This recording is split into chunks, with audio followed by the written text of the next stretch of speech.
How would you feel if you went into a new club and the player you were replacing was a huge legend who did some amazing things for the club? Expectations can kill a player's confidence and even ruin their careers. The pressure becomes too much, whether because of their price tag or because of who they're replacing. Let's take a look at some of the worst. Subscribe to the Football Library.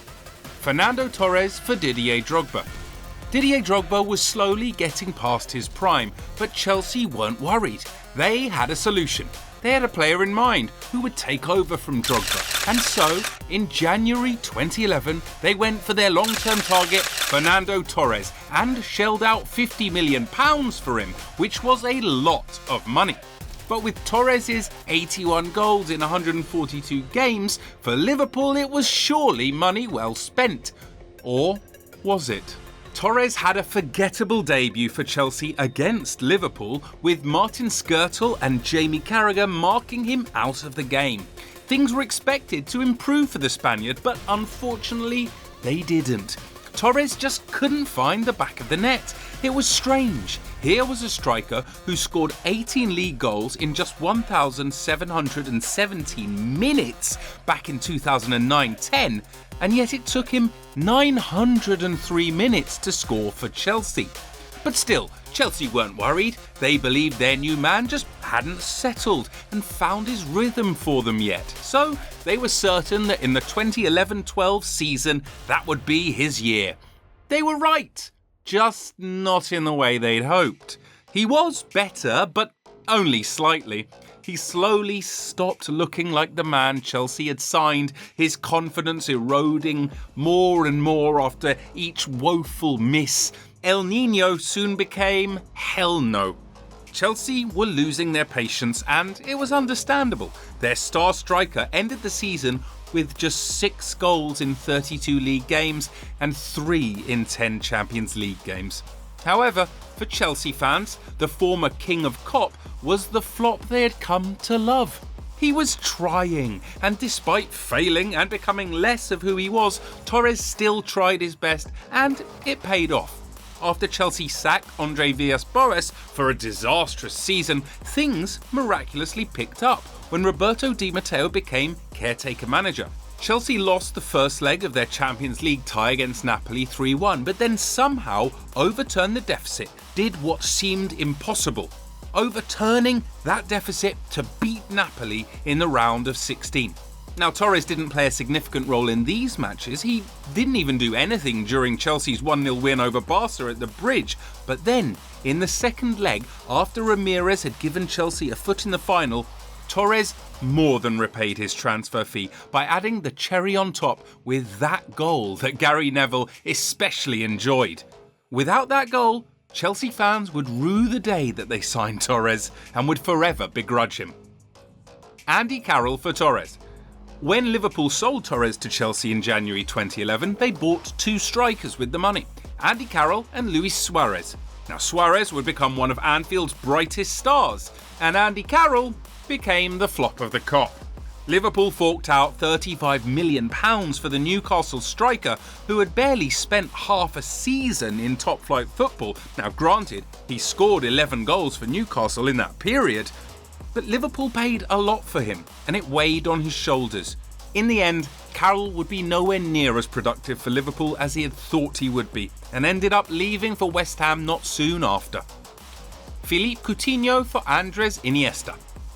Philippe Coutinho claimed in a 2022 interview that he didn't regret leaving Liverpool for Barcelona the way he did. Now, maybe he was being honest, as he won 2 La Liga titles and a Copa del Rey with Barcelona. He even won the Champions League. So, why regret anything?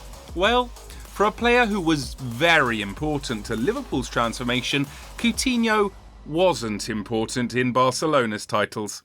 He arrived in January for the La Liga that Barca won that season, and then the following 2018-19 season, well, he only scored 5 goals in 34 games, as Messi inspired the team to La Liga dominance.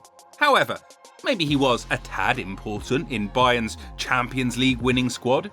He did score 2 goals against Barcelona in a historic 8-2 win in the 2019-20 Champions League. Now, Coutinho, like Suarez, had become tired of Liverpool. He was ambitious, wanted to win more trophies elsewhere, and dreamt of playing for Barcelona. So the Brazilian was eager to go when Barca expressed their desire to sign him in the 2017-18 season. He suddenly developed a back injury in the middle of Barcelona, stepping up their interest. Now, initially, Liverpool said no, but Barcelona, still rich from Neymar's €222 million deal to PSG, offered Liverpool an astonishing £142 million for Coutinho's signature. And so they got their man in January, and it was a match made in football heaven. He was what they would have missed if Iniesta left. But unfortunately, Coutinho wouldn't play in the midfield. Rather than be Iniesta's replacement, he was being used more on the left wing. Now, eventually, after a season and a half, Coutinho was not what Barca wanted, so he went on loan to Bayern Munich, where he became a treble winner. But they, for some reason, didn't retain his services. So Coutinho returned to Barca, but still couldn't cut it before eventually transferring to Aston Villa. Another howler for Barca. Ousmane Dembele for Neymar. When PSG bought Neymar for a world record fee of €222 million in 2017, Barcelona had a lot of money to spend on his successor. So Barca president Josep Maria Bartomeu wanted someone who would live up to Neymar's legacy. Everything led them to the explosive two-footed Ousmane Dembele from Dortmund. Bartomeu learned firsthand how difficult Dortmund could be when it came to negotiations. Eventually, Barca did get their man, and Dortmund were €105 million richer, with the possibility of a further €40 million to follow in add-ons. Dembele had his work cut out for him. He was to be the player that would complete a devastating attacking trio, but he became a hospital patient. Dembele constantly was injured, and it was mostly his fault. He was undisciplined, didn't rest properly during the rest periods, and didn't take care of his diet, and was generally just lazy. Worst of all, he didn't care. However, Dembele did change and began to care, and the moment he began to do so, he ran his Barcelona contract down and switched to PSG. A waste of a lot of that Neymar money. Eden Hazard for Cristiano Ronaldo. Eden Hazard idolised Zinedine Zidane and, like his idol, he wanted to play for Real Madrid. Los Blancos had been hovering around Chelsea for Hazard's signature, and he decided not to renew his contract with Chelsea. After helping Chelsea win their second Europa Cup in 2019, they sold him to Real Madrid for €100 million with a year left on his Chelsea contract. Hazard was expected to light up the Bernabeu with his mazy dribbles and dazzling passes. He was fit for the number 7, the heir to Cristiano Ronaldo's throne. But then Hazard did something unexpected. He turned up to the Bernabeu unfit and overweight. The Belgian weighed 5 kilograms more than usual, and Madristas didn't like that. Real was an institution that prioritised professionalism, and turning up overweight for pre-season was hardly professional. However, that was Hazard's way. He usually gained weight during vacation and lost it before pre-season. He promised Real that he would lose the weight, and he did, and had an electrifying start to his Real Madrid campaign. The Bernabeu was witnessing the birth of a new Galactico. But unfortunately, they only witnessed it for a few matches. By November, Paris Saint-Germain's Thomas Meunier took out Hazard after getting dribbled by the then Madrid player. Hazard went down and didn't get back up. Meunier had hit Hazard in the ankle he'd fractured years before. That ankle wouldn't heal. And after that, Hazard was in and out of the Madrid squad. The injuries went on, and it got to the point that Hazard lost his explosiveness and dribbling ability. Rather than going past players, Hazard always chose the safest option. Eventually, Vinicius Jr. would take Hazard's place on the team permanently. And now, the Belgian, who should have ruled the world, is sitting as a spectator after his retirement in 2023. James Rodriguez for Mesut Ozil. James Rodriguez burst onto the scene with an incredible World Cup in 2014. He was beyond amazing. The Colombian had a nose for goal and could thread a pass from anywhere.